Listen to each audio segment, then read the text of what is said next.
Hey guys, welcome to Interesting Good and Wild Rift. So today we're back with a Jinx updated complete guide. Of course, we're working through, a lot of the champions. We've done quite a few updated complete guides, and we've also done a lot of supplementary guides. And now we're back with another updated complete guide. But first things first. Of course, don't forget to check out Jinx's basic guide for her skills, learning order tips and tricks, as well as some combos. I nearly forgot what I was trying to say there, and I'll leave the video up in the cards above. But yeah, so honestly, as I mentioned way back when patch 5.0 came out and in the tier list as well, there honestly isn't too many guides to update because most champions still remain the same, and Jinx is kind of one of them that her old build still works, but I kind of like this new build because the old build pretty much involved not going for shield bow and instead going for Bloodthirster first, and then into Runans, and then into the Magnetic Blaster. Now, of course, that build is still really good, but personally, I'm not a big fan of Magnetic Blaster, as you guys know, except on very few select champions like Caitlyn, for example, or yeah, basically Caitlyn. Sometimes maybe Jin, yeah, like Caitlyn and Jin maybe. But most other champions, I don't like it too much. Now, I get why the item is really good. It gives you increased range for that one auto attack, allows you to get a lot of free damage because you outrange people. But personally, I think that so many more items gives you so much more value. Now, here you could argue that swapping in shield bow is pretty similar because you get safety from blaster just by not being close, but shield bow you get a shield instead. But I think that another key difference is the AD. So of course shield bow gives you Magnetic Blaster doesn't give you any AD, but shield bow gives you 40 AD, and of course you also get all of the good stats. You get the lifeline passive, and yeah, so that's why I chose to go for shield bow first item. I think it's really useful. Of course, before that we go for the Gluttonous Grease for the starting AD and the Omnivamp. Of course, we have Runans as well, which did kind of get adjusted, I guess you could say, in patch 5.0. You get the attack speed, you still get the Wind's Fury passive that can crit, and you get now 20 AD instead of 15. And you also, of course, have the Wind's Blade passive, but it does cost a little bit more now. Bloodthirster next, huge amount of AD and physical vamp, and you also, of course, get additional stats when you're high on health. And then for the last two items, it's kind of the order can kind of be swapped around. So you either get IE for increased damage as well as AD, or Maul Reminder where you get more armor pen as well as the Grievous. So you can swap this around because sometimes you are in a situation where the enemy team is pretty tanky and there's a lot of healing, and you don't really need the IE as much as you need the Maul Reminder. So for the runes, of course, you want to go for Lethal Tempo. For the attack speed, of course, Jinx is a hyper carry focused on auto attacking, so that makes a lot of sense. And then we go for Brutal for the on-hit auto attack damage, since we, of course, again, we are an auto attacker. Giant Slayer allows you to do a lot of damage to majority of enemies because everyone has health in one way or another. And Legend Alacrity for the attack speed. Now you could also go for, of course, the Omnivamp one, Bloodline, which I actually accidentally went for in this game, but I think Alacrity is generally better because, attack speed is always good on, hyper carry like Jinx. And finally, we have Bone Plating, of course, to block damage in lane as well as combos in the later stages of the game.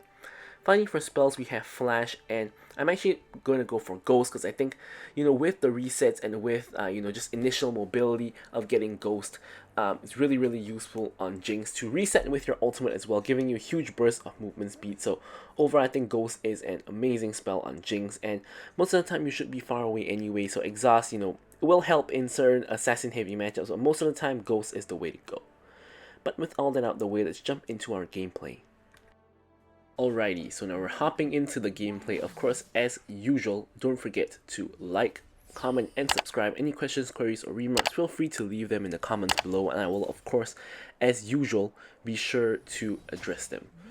So, generally, Jinx is the kind of champion that I've said this time and again, is the kind of champion that does want an enchanter support, because you don't really need someone to engage for, you just need someone to kind of protect you. So really good with the Lulus, the Yumis, the those kind of champions. Soraka works really well as well. Janna, those sorts of deal. Now, of course, you could argue that having a tank is having a front line for you, so it's not that bad either. But overall, I think that just having an enchanter is just generally better, especially because you're building so much lifesteal, like your Bloodthirster and your shield bow with that additional shield as well. Sometimes even when assassins and such jump on you, the enchanter can save you and you can lifesteal enough to win the fight or to at least not die.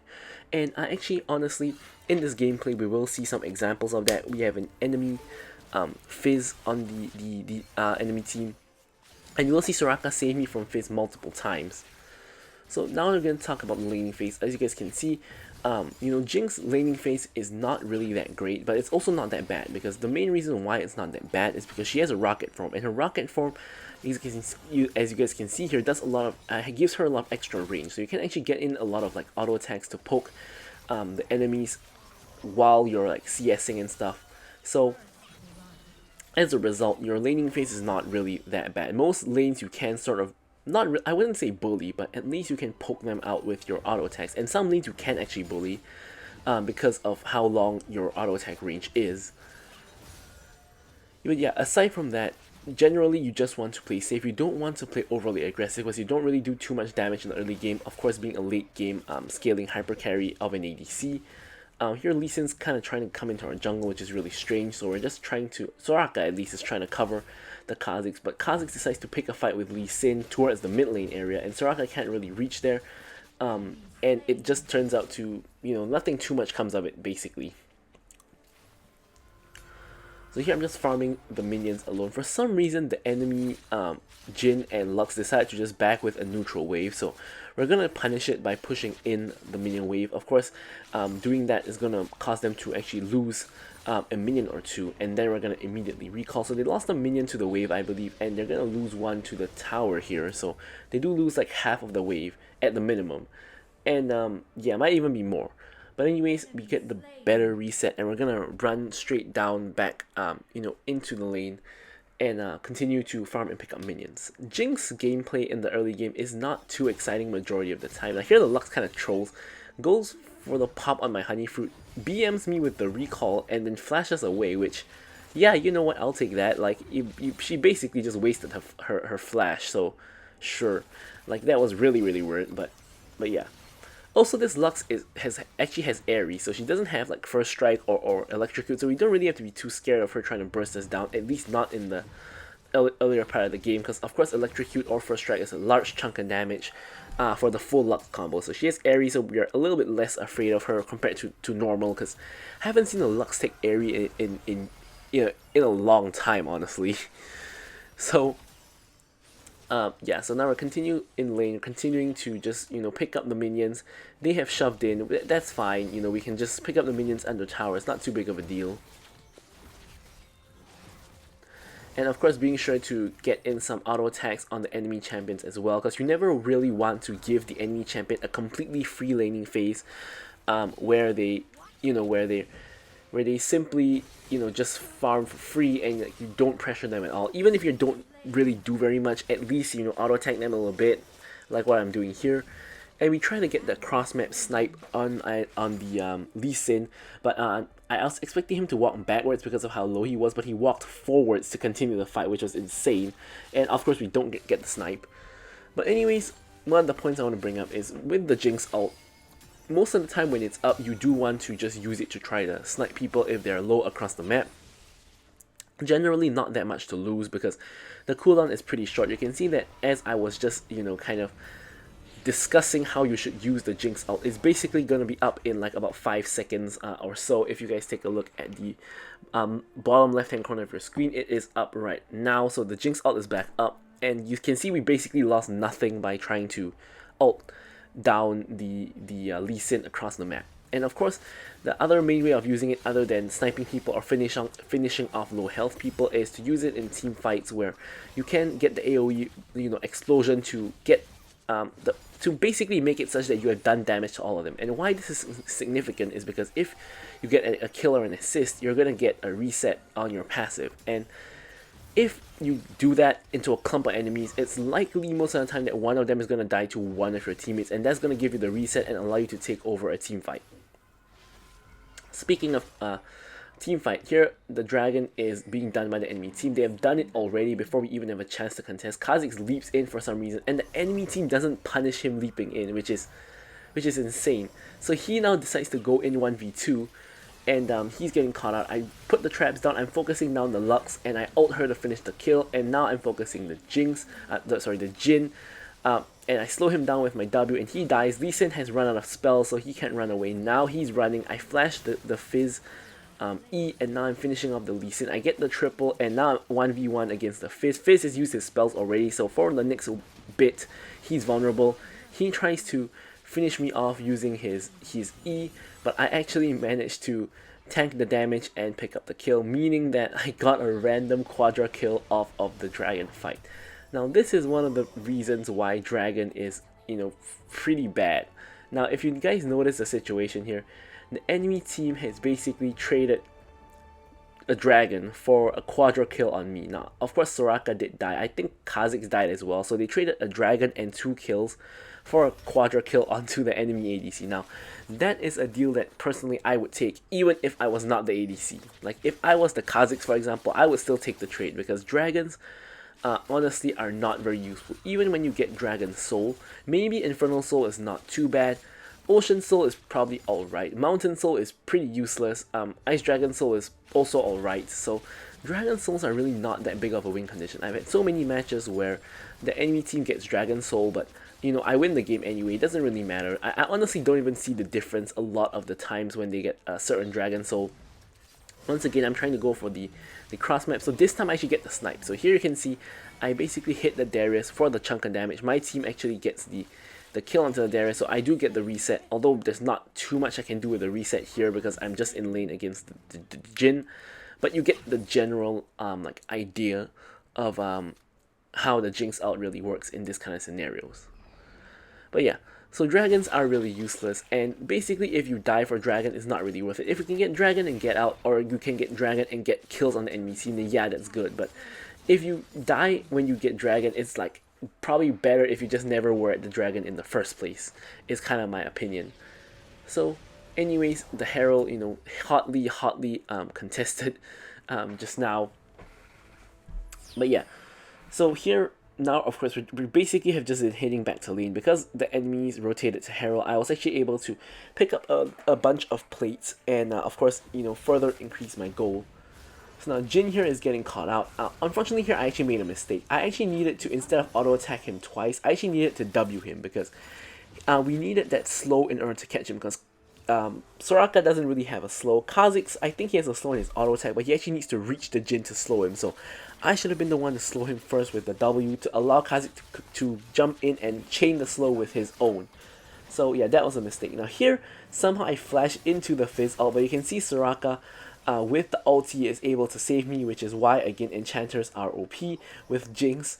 And Fizz ignites me too late, so when Soraka actually popped the ult, the ignite wasn't on yet. Only after that the ignite came on, and then I was pretty much fine by then. So yeah, that was pretty much why enchanters must Jinx should be playing with enchanters, is because of things like this. So here you can see once again Lux basically full combos me, but once again my Soraka is able to just heal me, and I'm basically at full health. Like, there's very little the enemy team can do against me. The only way I die is, number one, if Soraka isn't with me, or number two, Soraka's with me, but the enemy team manages to chain so many spells that, I can't survive. So think of it like, let's say it's a Fizz ult into a full Fizz combo, and chain CC'd with, like, let's say a full Lux combo, something like that, and maybe even a Lee Sin kick or whatnot, and that's the only way I really die if I'm with Soraka. So as long as Soraka's with me, I shouldn't really be dying. Of course, enemy team doesn't actually have any kind of anti-heal yet. However, they do have 3 ignites, so that is a little bit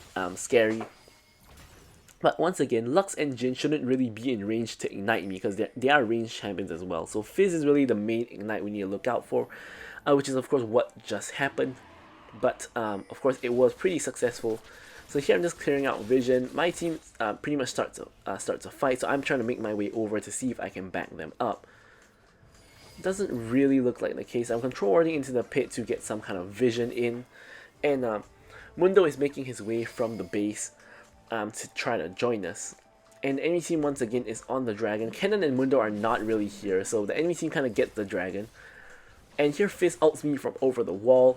Once again, Soraka is there to heal me up, and yeah, you can see the Fizz combo into Lee Sin kick is not even enough. Lee Sin ends up dying. I don't even get the reset there because I didn't actually get any damage on him. And now my team is on the chase for the enemy team. Fizz decides to jump in onto all of us for some reason. He dies, and we're gonna get the reset onto Jin. Jin dies as well, and unfortunately for us, we run straight into a Lux route. If not, we could have maybe tried to continue chasing Lux. Speaking of continue chasing Lux, I get the slow on her, but she's under tower, so really difficult to kill her in such a scenario. Here we get the reset onto the tower. I get the slow onto her again, and you know, using the reset and the attack speed from the tower, I'm actually able to pick up the kill.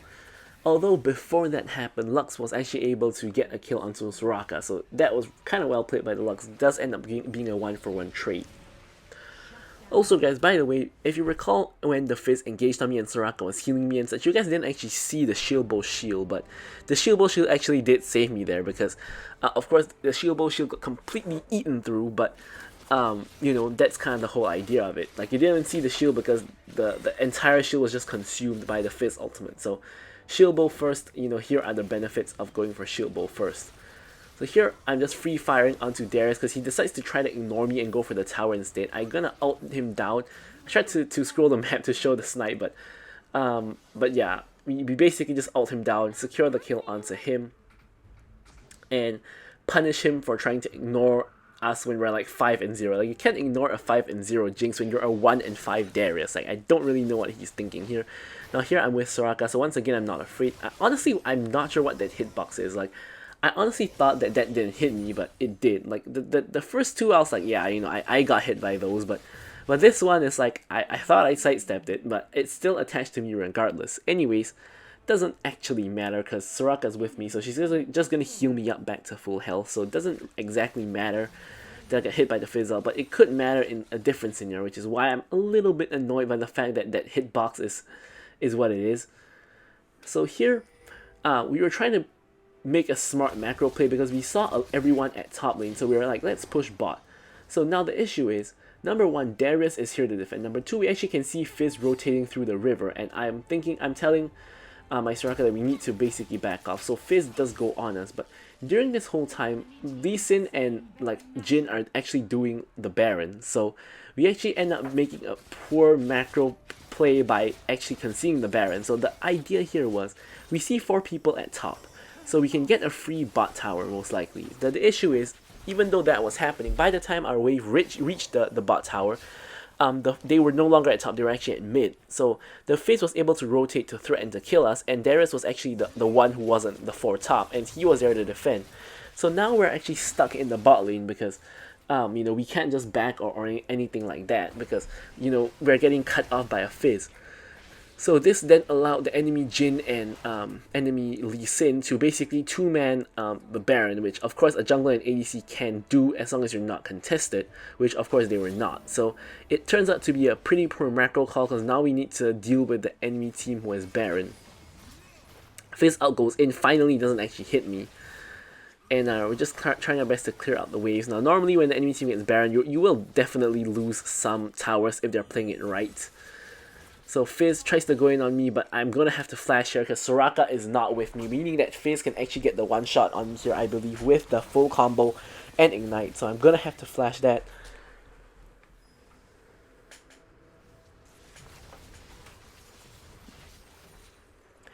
And somehow the enemy team is not really making very good use of the Baron. They have gotten 1 tower in the top lane, but aside from that, they haven't really gotten too much else, which is, yeah, honestly, the dragon is spawning here, and the enemy team is I guess either resetting from dragon or hovering around the dragon area. But if I were them, I would ignore the dragon and just go for the towers because once again, dragon is not really that valuable. It is soul for them though, so maybe that's what they're after. They want the ocean soul. So mountain dragon has indeed spawned, and you know, we're not exactly very ready to contest. Me and Soraka are still making our way back to the pit, and Kennen is seemingly just not even interested. So Kha'Zix does go in to try to steal. Unfortunately, it doesn't work. I get the ult down on everyone so that, you know, I can get resets. Here, I'm going to pop the stasis because Lee Sin is, you know, in trying to one-shot me, basically. I get the slow onto the Lux, and we're trying to run her down. We do get the final clear, and we're using the reset to try to chase Fizz. Doesn't quite work out. But here, you can see that once again, the dragon was traded for 4 kills. So here, my shield bolt saves me from the tower shot, but here you can see only Kha'Zix died, and the enemy team got the dragon's soul, but lost 4 kills. Now once again, this is a trade that I would take, because 4 kills to my team versus Ocean Soul for the enemy team, I take the 4 kills instead, because honestly the kills and the goal is way more valuable than the actual soul, because the actual soul is really not even worth that much, because the soul, it really isn't that strong. So I think we got the better trade here. So we are indeed able to pick up a bunch of kills. And you can see that our team is leading by like 3,000 gold, while the enemy team does have Dragon Soul. So this is probably a good showcase of a match where the enemy team does get Dragon Soul, but you can see how it's not exactly that useful. Okay, anyways, you can see that now Jin and Lee Sin both have a Maul Reminder completed, so Soraka's healing is going to be cut by quite a bit, and that's kind of what we need to really take note of. That Soraka healing is not going to be insane as it was in the earlier stages of the game.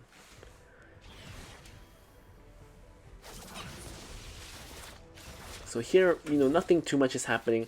We're just going to farm up the Krugs, and we don't want to appear on the bot wave because this enemy team has shown that their macro is really good. So if we just appear on the bot wave, they're going to start the Baron, and they're probably either going to get the Baron or our team's going to get killed because 3 of them are around the Baron area. So instead what we're going to do is we're going to join them around the Baron area, and see if we can either bait the enemy team into a fight or maybe just get the Baron for ourselves. Here we get a slow onto Lux, and Lux is actually flashes away because she sees the Mundo and realizes that if Mundo slows her, she's gonna have to run away anyway. So here, Fizz doesn't actually manage to hit the fish on me, although I thought that it hit at this instance. Another W onto the Lux. We're trying to chase them down, but it's not really working out. Here Mundo just running at them, but of course Mundo doesn't really have any gap closers.